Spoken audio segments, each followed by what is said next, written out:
Mari kita berdoa sebelum kita membaca dan merenungkan kebenaran firman Tuhan. Bapa di dalam surga, kami bersyukur karena pagi hari ini kembali Tuhan memberikan kami kesempatan kami boleh beribadah. Dan sebentar kami akan membaca, merenungkan kebenaran firman Tuhan, dan biarlah Tuhan yang hadir di tengah-tengah ibadah kami.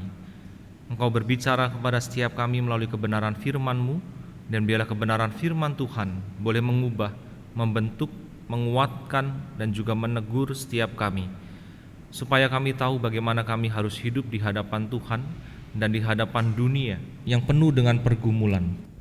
Tuhan, tolonglah hamba-Mu dalam kelemahan keterbatasannya. Tuhan boleh pakai menjadi saluran berkat. Terima kasih Tuhan, kami menyerahkan pembacaan perenungan firman Tuhan pada hari ini ke dalam tangan kasih kuasa-Mu. Hanya di dalam nama Tuhan Yesus Kristus kami berdoa, kami bersyukur. Amin. Silakan duduk kembali Bapak Ibu sekalian.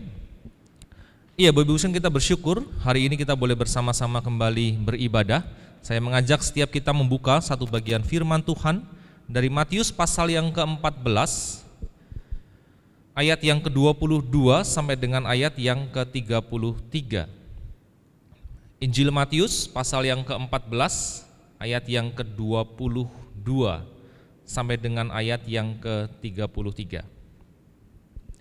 Saya akan bacakan bagi setiap kita. Firman Tuhan berkata demikian: Yesus berjalan di atas air. Sesudah itu Yesus segera memerintahkan murid-muridnya naik ke perahu dan mendahuluinya ke seberang. Sementara itu ia menyuruh orang banyak pulang. Dan setelah orang banyak itu disuruhnya pulang, Yesus naik ke atas bukit untuk berdoa seorang diri. Ketika hari sudah malam, ia sendirian di situ. Perahu murid-muridnya sudah beberapa mil jauhnya dari pantai dan diombang-ambingkan gelombang karena angin sakal. Kira-kira jam 3 malam datanglah Yesus kepada mereka berjalan di atas air. Ketika murid-muridnya melihat dia berjalan di atas air, mereka terkejut dan berseru, "Itu hantu!" Lalu berteriak-teriak karena takut. Tetapi segera Yesus berkata kepada mereka, "Tenanglah, aku ini, jangan takut." Lalu Petrus berseru dan menjawab dia, "Tuhan, apabila Engkau itu, suruhlah aku datang kepadamu berjalan di atas air." Kata Yesus, "Datanglah." Maka Petrus turun dari perahu dan berjalan di atas air mendapatkan Yesus. Tetapi ketika dirasanya tiupan angin, takutlah ia dan mulai tenggelam, lalu berteriak, "Tuhan, tolonglah aku." Segera Yesus mengulurkan tangannya, memegang dia dan berkata, "Hai orang yang kurang percaya, mengapa engkau bimbang?" Lalu mereka naik ke perahu dan angin pun redalah, dan orang-orang yang ada di perahu menyembah dia, katanya, "Sesungguhnya engkau anak Allah." Amin. Sampai demikian jauh kita membaca kebenaran firman Tuhan. Bapak Ibu sekalian, dalam pergumulan hidup kita mengikut Tuhan dan mengenal Tuhan, ketika saya merenungkan bagian firman Tuhan ini, lalu saya menuliskan 3 kata, begitu ya. Ini tidak bekerja, oke. Nah, rekan-rekan sekalian, ada 3 kata yang saya tuliskan. Yang pertama adalah orang percaya, orang yang kurang percaya, orang yang tidak percaya. 3 kata ini bisa menjadi sebuah tahapan, artinya dari orang yang tidak percaya lalu menjadi orang yang percaya, misalnya Bapak Ibu sekalian. Tetapi juga bisa menjadi sebuah siklus. Artinya Bapak Ibu sekalian, kita tidak bisa serta-merta lalu berkata orang yang percaya akan senantiasa percaya. Seperti yang tadi saya doakan di dalam doa pengakuan dosa, kadang-kadang memang kita orang percaya, tetapi ada masa-masa di mana kita lalu menjadi kurang percaya. Dan itu siklus yang bukan berarti lalu kita berubah identitasnya menjadi orang yang tidak percaya, tetapi karena kondisi menempatkan kita di dalam satu sisi di mana kita bisa meragukan Tuhan di dalam kehidupan kita. Nah Bapak Ibu sekalian, tahapan atau kondisi kepercayaan iman atau siklus ini Bapak Ibu sekalian, itu wajar. Artinya sangat natur sekali, sangat manusiawi sekali. Karena kepercayaan kita tidak bisa senantiasa konsisten, terus-menerus percaya kepada Tuhan. Ada kalanya kita bertanya, "Tuhan, di manakah Engkau? Dan Tuhan, kenapa Engkau tidak segera menolong saya? Dan Tuhan, kenapa Engkau diam pada waktu saya berdoa? Dan Tuhan, Kenapa engkau berdiam diri? Kehadirannya kurang kita rasakan, suaranya kurang kita dengar, sehingga itu mempengaruhi kepercayaan iman kita kepada Tuhan. Bapak Ibu sekalian, pandemi menjadi satu case yang menarik bagi saya sebenarnya. Kalau ada banyak orang lalu menggerutu, mengeluh, berkeluh kesah tentang pandemi, justru saya bersyukur dengan adanya pandemi. Kenapa Bapak Ibu sekalian? Karena dengan adanya pandemi, kita bisa mengenal diri kita. Dengan adanya pandemi, kita bisa tahu di titik mana iman kepercayaan kita kepada Tuhan hari ini. Karena dengan adanya pandemi, kita bisa melihat dengan jelas Tuhan yang berkata-kata, Tuhan yang berkuasa itu. Kita bisa melihat karya Tuhan. Kita katakan itu mujizat boleh, Bapak Ibu sekalian, kita katakan itu berkat Tuhan itu juga boleh. Dengan adanya pandemi, bukankah kita ditantang untuk mengenal Dia lebih dalam lagi? Bapak Ibu sekalian, saya tidak mau bahas yang tidak percaya atau yang percaya Bapak Ibu sekalian, tetapi ini yang saya tuliskan, apakah kita adalah orang percaya yang kurang percaya? Karena bagi saya, yang paling sulit adalah ketika kita berada dalam kondisi saya ini orang percaya, saya mengaku Yesus Kristus adalah Tuhan dan juga Juru Selamat, tetapi situasi dan kondisi, tetapi akal, logika, pikiran kita sepertinya bertentangan dengan iman kita. Yang paling sulit adalah ketika kita adalah orang percaya yang kurang percaya. Nah Bapak Ibu sekalian, bagaimana kita menghadapi kondisi kurang percayanya kita kepada Tuhan itu?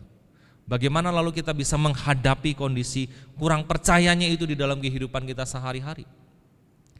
Bapak Ibu sekalian, mari kita belajar dari Petrus. Saya dibantu aja, ini tidak berfungsi begitu ya Pak Suris, mungkin bisa tolong saya. Iya, next. Mari kita belajar dari sosok Petrus dalam bagian firman Tuhan yang kita baca. Ayat yang ke-22 Bapak Ibu sekalian dikatakan bahwa sesudah itu Yesus segera memerintahkan murid-muridnya naik ke perahu dan mendahuluinya ke seberang, sementara itu ia menyuruh orang banyak pulang. Ini adalah awal dari kisah Petrus dengan murid-murid yang diombang-ambingkan di Danau Genesaret. Lalu secara pribadi kisah ini ingin menunjukkan sosok Petrus kepada kita. Next. Bapak Ibu sekalian, setelah Yesus meminta murid-muridnya pergi duluan, lalu dia menyuruh orang banyak pulang, lalu inilah yang terjadi. Yesus pergi berdoa seorang diri di sebuah bukit, memang itu menjadi sebuah kebiasaan Yesus.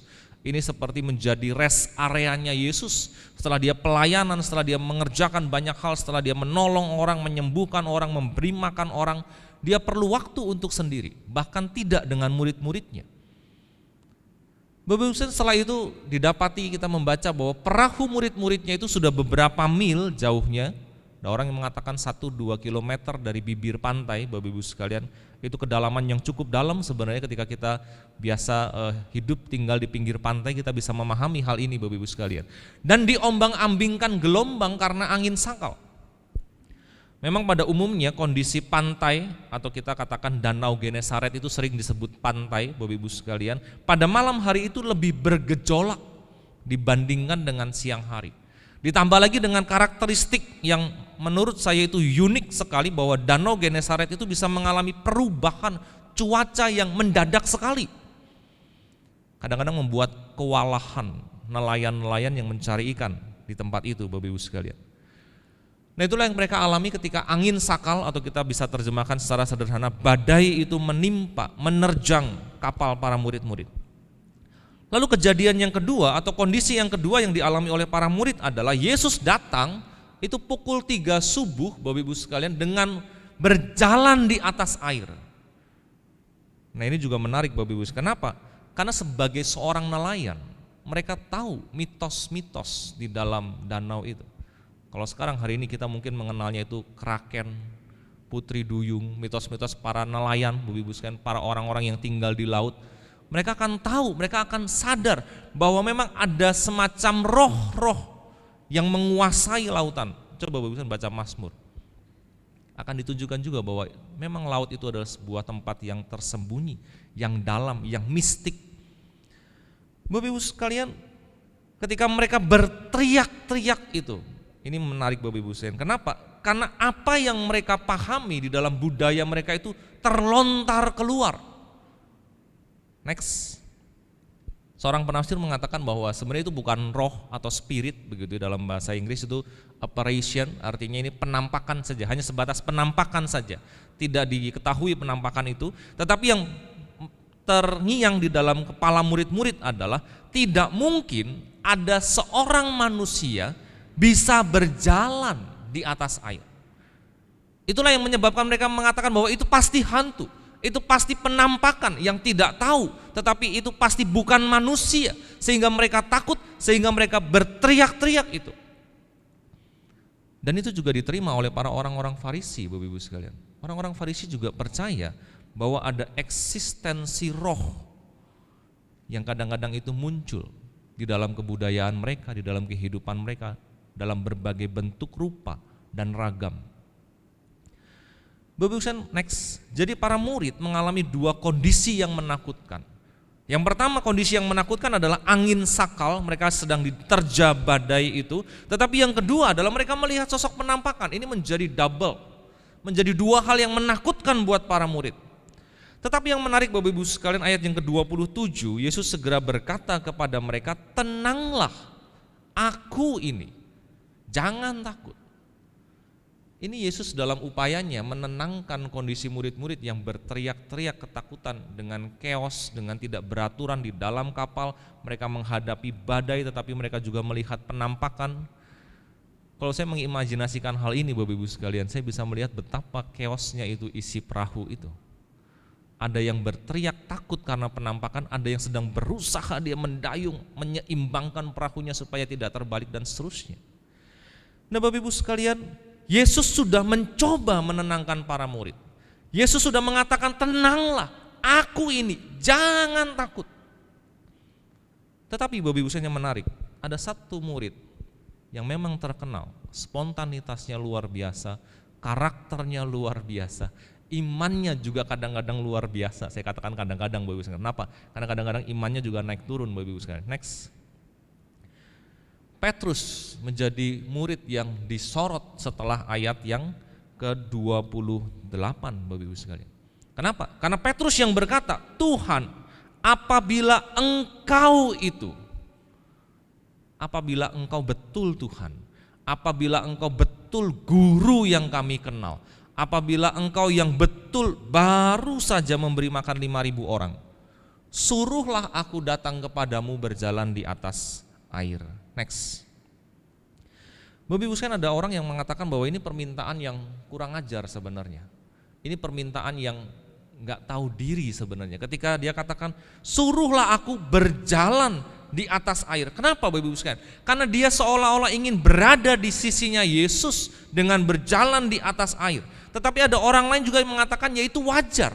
Permintaannya itu satu hal yang wajar dan kita tidak bisa menyalahkan Petrus. Kenapa? Karena itu bagian dari proses pengenalan pribadi Petrus kepada Yesus. Jadi memang ketika membaca ayat yang ke-28 Bapak Ibu sekalian, ada sebagian orang yang mengatakan ini Petrus enggak tahu diri banget, kurang ajar banget. Dia sudah mendengar sendiri kata-kata Yesus berkata, tenanglah, aku ini. Seolah-olah Petrus enggak percaya kepada perkataan gurunya sendiri itu. Tetapi memang secara manusiawi bisakah kita percaya? Ketika kita di tengah badai, ketika kita di tengah banyaknya hal yang berkecamuk takut dalam hidup kita, lalu Tuhan berkata, tenanglah aku ini. Bapak Ibu sekalian, di tengah-tengah permintaan Petrus yang kurang ajar, di tengah-tengah permintaan Petrus yang bagi sebagian orang itu tidak pantas. Next. Yesus dengan anugerahnya berkata apa? Datanglah. Satu kata Bapak Ibu sekalian, hanya satu kata saja. Tetapi itu menunjukkan anugerahnya kepada seorang Petrus ini, yang memang dia punya karakteristik yang unik di antara 12 murid yang lainnya. Bapak Ibu sekalian, maka Petrus turun dari perahu dan berjalan di atas air mendapatkan Yesus. Next. Petrus juga kurang percaya, bukan hanya ketika dia mendengar suara Yesus, tenanglah aku ini.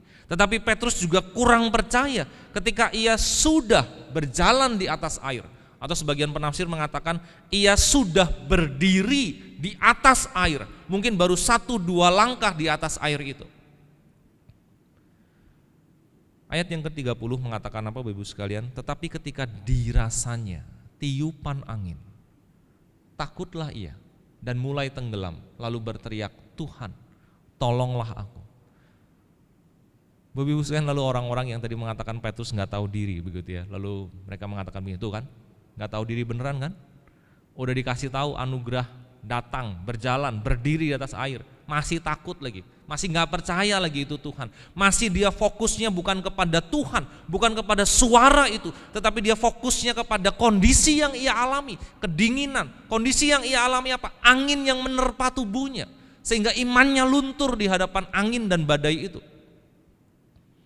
Makanya dia tenggelam, Bapak Ibu sekalian. Bapak Ibu sekalian, next. Anugerah yang kedua datang kepada Petrus. Ketika dia berteriak, "Tuhan, tolonglah aku." Ini anugerah yang kedua. Yesus mengulurkan tangannya, memegang dia dan berkata, ada anugerah, tetapi juga ada teguran yang sangat jelas yang Tuhan berikan secara khusus pada Petrus. "Hai orang yang kurang percaya, mengapa engkau bimbang?"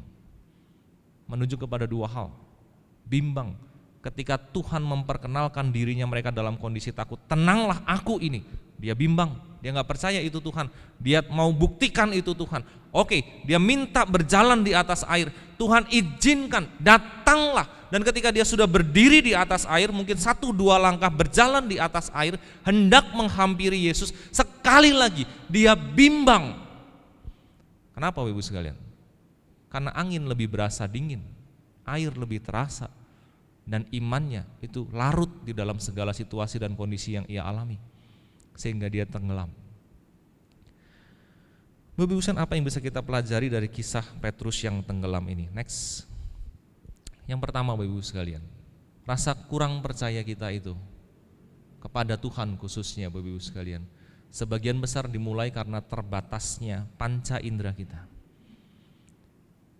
Bapak Ibu sekalian, rasa kurang percaya kita kepada Tuhan itu sebagian besar dimulai karena terbatasnya panca indera kita. Next. Saya ingin jelaskan ayat ini dengan lebih detail Bapak Ibu sekalian. Ketika ayat ini mengatakan dirasanya tiupan angin, takutlah ia dan mulai tenggelam. Next. Seorang penafsir mengatakan bahwa kondisi itu memang malam hari, jam 3 subuh, kira-kira Bapak Ibu sekalian ingat kondisi itu, dan gelap.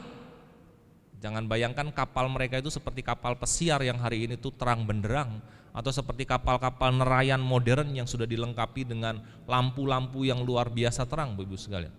Kondisinya sangat gelap, jadi panca indera yang pertama diserang adalah mata. Mata tidak bisa melihat dengan jelas, apalagi ditambah dengan hujan, ditambah dengan badai, ditambah dengan suara ombak yang berdebur itu, sehingga telinganya pun juga tidak bisa mendengar suara Tuhan mungkin dengan sangat jelas. Tetapi yang paling jelas yang dilihat adalah 1, kondisi gelap, 2, suara ombak yang berdebur, yang ketiga, tiupan angin yang dirasakan seluruh badan itu. Itu semua mempengaruhi panca indera Bapak Ibu sekalian. Memang tidak dirasakan melalui mulut, melalui hidung dan yang lain-lainnya Bapak Ibu sekalian, tetapi paling tidak itu mempengaruhi sebagian besar tubuhnya, fisiknya, jasmaninya Petrus. Sehingga Bapak Ibu sekalian dia dalam kondisi takut. Next. Nah, ketika dikatakan takut Bapak Ibu sekalian, ini adalah konflik antara apa yang dilihat, apa yang dirasakan, apa yang didengar oleh Petrus melalui panca inderanya dengan imannya kepada Tuhan. Kalau kita jadi Petrus Bapak Ibu sekalian, kita sudah disuruh Tuhan datanglah, dan kita turun dari perahu itu. Kaki kita menginjak air yang dingin, yang bergelombang, yang terombang-ambing itu. Jangankan kita, orang kapal aja terombang-ambing, apalagi cuman kita yang ringan ini dibandingkan dengan badai yang besar itu. Jadi apa yang dirasakan oleh tubuhnya Petrus, apa yang dirasakan melalui panca inderanya itu, membuat dia lalu mulai ragu, mulai bimbang, mulai merasakan sesuatu hal yang berbeda dengan apa yang ia percayai selama ini. Makanya Bapak Ibu sekalian, konflik antara panca indera dengan iman, itulah yang terkadang mempengaruhi pikiran kita. Apa yang mempengaruhi pikiran kita, itu mempengaruhi perasaan kita, sehingga kita tidak heran kalau Petrus selalu menjadi takut. Takut itu perasaan Bapak Ibu sekalian. Tapi takut dimulai dari mana? Dari pikirannya dia. Kenapa? Karena dia merasakan angin yang kencang itu, karena dia merasakan air yang dingin itu, karena dia merasakan dia sendiri tidak bisa melihat dengan jelas sosoknya Yesus di mana, karena badai itu. Dan Bapak Ibu sekalian, itu semua menimbulkan keraguan terhadap Tuhan. Saya sertakan satu ayat di sini Bapak Ibu, 2 Korintus 5 ayat yang ke-7 mengatakan apa? Karena kita itu hidup dengan iman. Kita berjalan dengan iman dan bukan dengan penglihatan kita, artinya mata jasmani kita Bapak Ibu sekalian. Tetapi betulkah kita bisa melakukan itu? Berjalan dengan iman dan tidak melihat apa yang kelihatan secara jasmani. Kemarin saya putarkan satu video Bapak Ibu sekalian tentang seorang seniman yang bernama Sujiwo Tejo. Saya beberapa waktu yang lalu saya suka dengar dia diwawancara atau dia ngobrol dengan seseorang begitu ya. Dan ada satu hal yang menarik, ini 4 tahun yang lalu sebenarnya video ini. Tetapi ya sekali lagi mohon maaf bagi rekan-rekan yang di rumah saya tidak bisa tampilkan karena ini ada salah satu watermark televisi swasta Bapak Ibu sekalian. Makanya justru saya ingin katakan kalau Bapak Ibu sekalian punya kesempatan datang beribadah, ya datanglah beribadah secara langsung. Karena memang ada keterbatasan-keterbatasan yang kita alami kalau kita beribadah di rumah. Iya, jadi Bapak Ibu sekalian yang di rumah mungkin hanya bisa mendengarkan saja, tetapi Bapak Ibu sekalian yang datang di gereja ibadah secara onsite bisa melihat gambarnya juga. Silakan diputarkan Pak Sulis. Ya misalkan menabung itu, menabung itu buat apa? Kalau kita menabung berarti kita nggak percaya Tuhan, gitu loh. Sudah ada, kalau punya duit gunakan. Banyak orang yang perlu. Ya untuk teman atau untuk apa ya nggak apa-apa, diutangin nggak apa-apa, yang penting balik, yang penting jangan diem. Yang penting punya usaha, yang penting berusaha. Nanti kalau ada butuh gimana? Kalau ada butuh Tuhan pasti ngasih. Wayan bilang gitu, aku dibilang aneh, kalian yang aneh. Oke, putar sekali lagi karena bagian depannya tadi tidak terlalu kedengaran suaranya, justru bagian depannya adalah yang paling penting yang saya ingin sorot gitu ya. Oke, silakan Pak Sulis. Ya misalkan menabung itu, menabung itu buat apa? Kalau kita menabung berarti kita nggak percaya Tuhan, gitu loh. Sudah ada, kalau punya duit gunakan. Banyak orang yang perlu. Ya untuk teman atau untuk apa ya nggak apa-apa, diutangin nggak apa-apa, yang penting balik, yang penting jangan diem. Yang penting punya usaha, yang penting berusaha. Nanti kalau ada butuh gimana? Kalau ada butuh Tuhan pasti ngasih. Wayan bilang gitu, aku dibilang aneh, kalian yang aneh. Iya, Bapak Ibu sekalian, jadi sebenarnya yang saya ingin ulang dari perkataannya Pak Sujiwo Tejo adalah ketika dia diwawancara oleh seorang reporter, lalu reporter itu mengatakan demikian, seniman itu punya pola pikir yang unik Mbah, dia panggil Pak Sujiwo Tejo itu sebagai sebutan Mbah begitu ya. Lalu dikasih contoh pemikiran yang unik atau pemikiran yang nyentrik apa yang ada di dalam diri seniman begitu ya. Lalu Pak Sujiwo Tejo menyatakan begini, menabung itu buat apa begitu. Kalau kamu menabung, kamu itu nggak percaya sama Tuhan. Bapak Ibu sekalian, ini kalimat yang menggelitik begitu ya. Kamu menabung, kalau kamu menabung, kamu tuh nggak percaya sama Tuhan begitu. Lalu dia katakan lagi, nanti kalau ada butuh, kalau kita butuh, Tuhan itu sudah pasti akan kasih. Tuhan sudah ada dan itu akan Tuhan kasih buat kita. Jadi pakai uang kita untuk menolong teman-teman kita. Jadi dia katakan dipinjemin ya nggak apa-apa, asal balik begitu ya. Jangan dipinjemin lalu nggak balik gitu Bapak Ibu sekalian. Tapi poinnya adalah yang saya ingin katakan begini. Kalau Bapak Ibu sekalian setuju dengan kalimatnya Pak Sujiwo Tejo tadi, menabung itu buat apa? Kalau kamu menabung, kamu nggak percaya sama Tuhan. Setuju nggak Bapak Ibu sekalian? Atau ada sesuatu bagian yang memberontak di dalam jiwa Bapak Ibu sekalian? Karena kalau kita menabung, kita mempersiapkan masa depan, kita dikatakan kita nggak percaya sama Tuhan loh sama Dia. Terima nggak perkataan itu Bapak Ibu sekalian? Waktu kemarin saya putarkan dalam persekutuan online youth Bapak Ibu sekalian, ada banyak respon anak-anak youth yang bagi saya itu gini, yang penting bukan responnya, tetapi yang penting adalah pola pikirnya yang betul yang mana. Saya serahkan kepada Bapak Ibu sekalian, Bapak Ibu setuju nggak dengan pemikiran Pak Sujiwo Tejo tadi? Saya ulangin ya, menabung itu buat apa? Kalau kita menabung, kita itu nggak percaya sama Tuhan. Pikirkan sendiri, temukan jawabannya sendiri, tetapi satu hal yang saya ingin katakan demikian. Perkataan itu tuh merentangkan iman kita dan logika kita secara bersamaan. Logikanya kita masih persiapkan masa depan kita dengan baik. Logikanya kita bukan mengumpulkan uang lalu untuk hidup berfoya-foya Bapak Ibu. Saya lebih menyoroti hal yang lebih positif. Kita menabung untuk mempersiapkan masa depan kita, anak-anak kita dan seterusnya. Itu logika kita. Tapi ketika kita diperhadapkan kepada hidup sebagai orang yang beriman, hidup sebagai orang yang percaya kepada Tuhan, Bapak Ibu gumulkan sendiri perkataan itu. Kalau kita menabung, kita itu nggak percaya sama Tuhan. Nah Bapak Ibu sekalian, memang Bapak Ibu kita punya panca indera yang terbatas, tetapi kita punya iman yang tidak terbatas. Ketika kita menyadari kehidupan kita dan kita mesti mengingat bahwa kehidupan kita bukan hanya melulu berbicara tentang hal-hal yang jasmani, tetapi kehidupan kita juga berbicara tentang hal-hal yang rohani.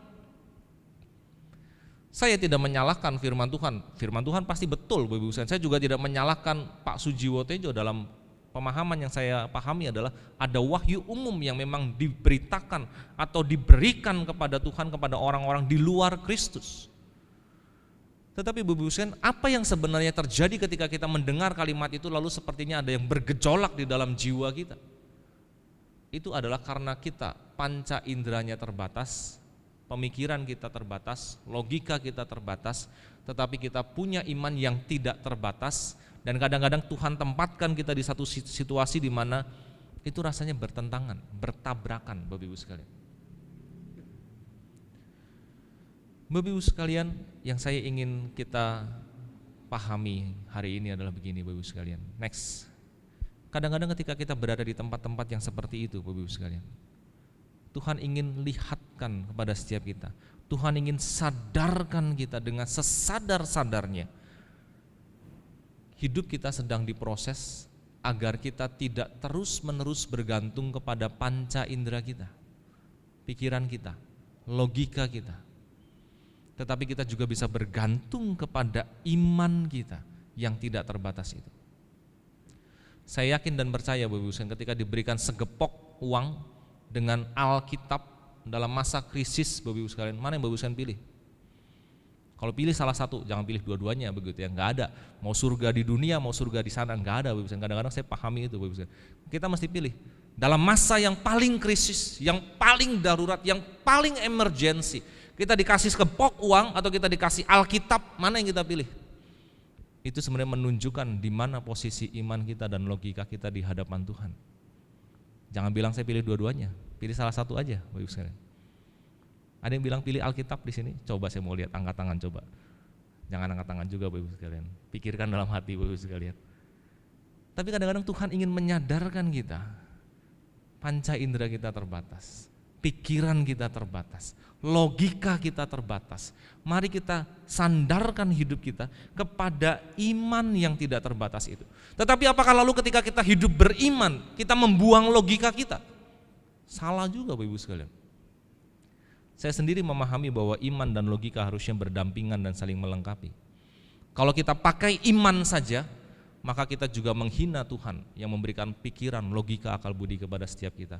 Tetapi kalau kita hanya menggunakan akal budi, logika, pikiran saja, maka kita juga menghina Tuhan karena sudah melecehkan, tidak percaya kepada iman yang Tuhan berikan.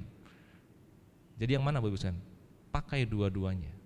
Minta hikmat Tuhan, jalani hidup ini dengan damai. Bapak Ibu sekalian, next. Ketika Petrus itu tenggelam, Bapak Ibu sekalian, ini yang saya katakan. Sebenarnya ketika Tuhan izinkan Petrus turun, Tuhan izinkan Petrus berjalan 1-2 langkah, Tuhan izinkan Petrus tenggelam, Tuhan ingin sadarkan dia, jangan kamu bergantung kepada dirimu sendiri. Next, Bapak Ibu sekalian. Petrus tidak mengandalkan dirinya sendiri. Sebenarnya dia bisa berenang, Bapak Ibu sekalian. Baca Yohanes pasal 21 ayat yang ke-7. Yohanes pasal 21 ayat 7 mengatakan apa? Dia terjun ke danau yang sama Bapak Ibu sekalian. Dan para penasihat mengatakan dia berenang, dia bukan berjalan seperti Yesus berjalan di atas air. Petrus bisa berenang, Petrus punya teman-temannya dia, sekalipun dalam kondisi badai yang menerjang Bapak Ibu sekalian. Tetapi kenapa dia justru berteriak kepada Tuhan, Tuhan tolonglah saya. Karena Tuhan menempatkan dia tidak bisa mengandalkan siapapun lagi dalam hidupnya. Dia mau mengandalkan teman-temannya, orang teman-temannya juga lagi kesusahan menyeimbangkan perahu, dia masih ketakutan teman-temannya. Dia mau mengandalkan dirinya sendiri, apakah dia bisa berenang melawan badai yang luar biasa di tengah gempuran ombak yang luar biasa? Sehingga Petrus mau tidak mau, dia mengulurkan tangannya, Dia bilang, Tuhan tolonglah aku. Dan Tuhan tolong dia. Bapak Ibu next, di dalam momen tenggelamnya Petrus itu, Petrus secara pribadi menyadari bahwa hidupnya seharusnya bergantung kepada Allah, bukan kepada dirinya sendiri, bukan kepada orang lain, hanya kepada Allah.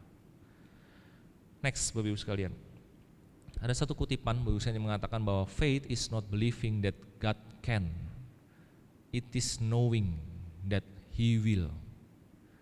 Bapak Ibu sekalian, kalau iman kita masih bertanya-tanya kepada Tuhan, Tuhan apakah Engkau mampu menolong saya?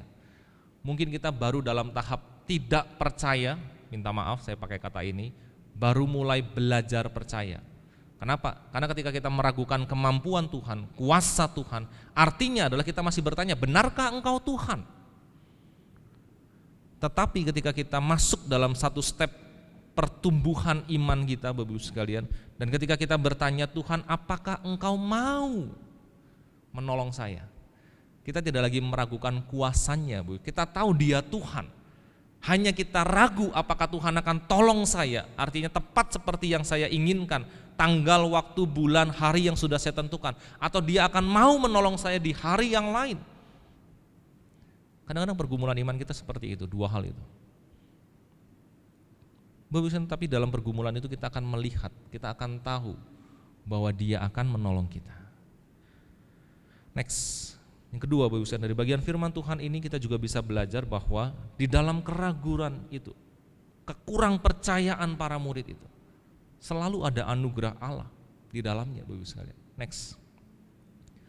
Kalau kita baca kisah ini, Bapak Ibu sekalian, memang sorotan utama itu menuju kepada Petrus, murid yang punya karakter yang unik tadi, Bapak Ibu sekalian. Tetapi bukankah di bagian akhirnya kita bisa melihat bahwa seluruh murid, semua murid mendapatkan anugerah Allah, Bapak Ibu sekalian.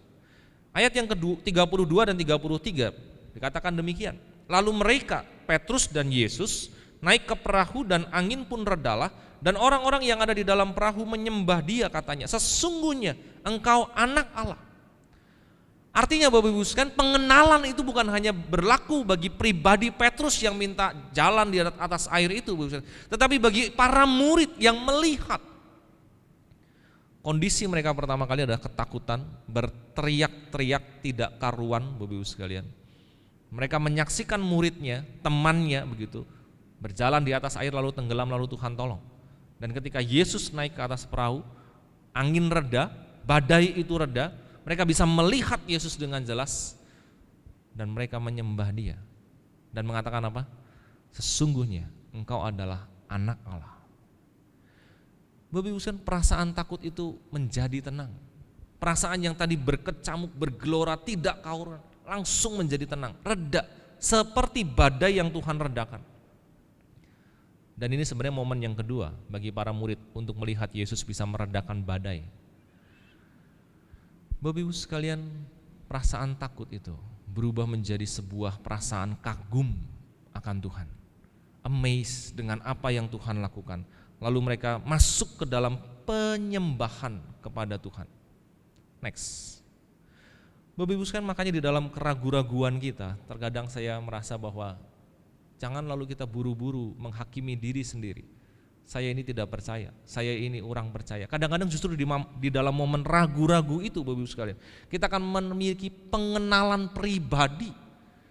Di dalam keraguan itu, di dalam momen kita berkata kepada Tuhan, Tuhan apakah Engkau akan menolong saya tepat pada waktunya? Tuhan apakah Engkau akan melepaskan saya dari pergumulan ini? Tuhan apakah Engkau akan bekerja? Tuhan apakah Engkau akan menjawab doa saya? Dan ketika kita di dalam momen itu, Bapak Ibu sekalian, justru sebenarnya Tuhan ingin supaya pengenalan pribadi kita bertambah kepada Dia. Bapak Ibu sekalian, ketika saya menuliskan bagian ini, Bapak Ibu sekalian, kadang-kadang memang Tuhan begitu kok. Tuhan tidak akan langsung jawab ketika kita berteriak kepada Dia. Tuhan tidak akan langsung jawab ketika kita berdoa kepada Dia. Kenapa? Karena konsep kita nanti jadi salah. Kita akan memperlakukan Dia sebagai budak, hamba, dan bukan kita sebagai hamba. Kalau Tuhan langsung memberi apa yang kita minta, kalau Tuhan langsung mengatakan apa yang kita perlu dengar, kalau Tuhan langsung menjawab doa kita, nanti lain waktu, Bapak Ibu, kita akan memaksa Tuhan dengan segera, dengan instan, menolong kita, dan bukan itu yang Tuhan mau. Kadang-kadang Tuhan tinggalkan kita di dalam kondisi kita meragukan Dia.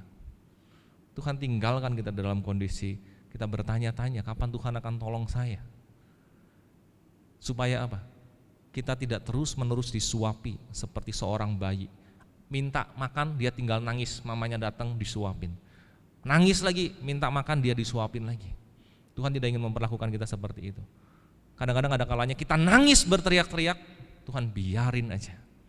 Supaya kita belajar bertumbuh dewasa. Pengenalan kita makin dalam kepada Dia. Next. Bapak Ibu sekalian, jangan terburu-buru menilai diri sendiri itu kurang beriman, tidak beriman. Karena setiap iman yang Tuhan berikan perlu waktu untuk proses, untuk bertumbuh, untuk berbuah. Jadi jangan terlalu keras dengan diri kita sendiri. Kita hanya bisa katakan mungkin saya sedang diproses oleh Tuhan berkaitan dengan kondisi yang saya alami. Next. Dan jangan bandingkan iman kita dengan iman orang lain. Kadang-kadang Bapak Ibu sekalian, ketika kita melihat kehidupan orang lain, kita tuh secara natur langsung membandingkan, kenapa ya dia bisa menjadi orang yang sangat percaya kepada Tuhan dibandingkan saya yang kurang percaya ini. Lalu kita menjadi insecure, kita tidak aman dengan diri kita tidak nyaman dengan fakta diri kita, kurang beriman dibandingkan dengan orang itu. Proses yang dilalui berbeda Bapak Ibu sekalian. Next. Saya ingin tutup dengan satu kalimat ini ya. Jadikan momen badai itu. Murid-murid semuanya mengalami badai Bapak Ibu sekalian. Tetapi khusus Petrus Bapak Ibu sekalian, dia mengalami momen tenggelam. Bapak Ibu sekalian, jadikan momen dua itu, badai atau tenggelamnya kita. Kalau kita secara pribadi Bapak Ibu sekalian, menjadi sarana pengenalan, pemahaman akan Dia yang lebih dalam lagi. Dan jadikan itu sarana pertumbuhan iman kita. Kiranya Tuhan menolong setiap kita. Mari kita berdoa bersama-sama.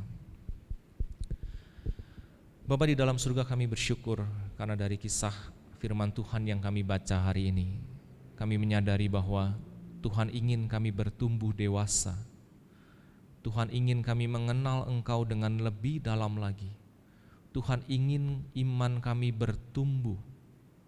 Oleh karena itu Tuhan izinkan badai yang bergelora itu terkadang menerpa kehidupan kami. Terkadang Tuhan sengaja diam ketika kami berteriak. Tuhan izinkan kami untuk mengalami hal-hal yang tidak nyaman, supaya kami bisa melihat Engkau dengan lebih jelas lagi.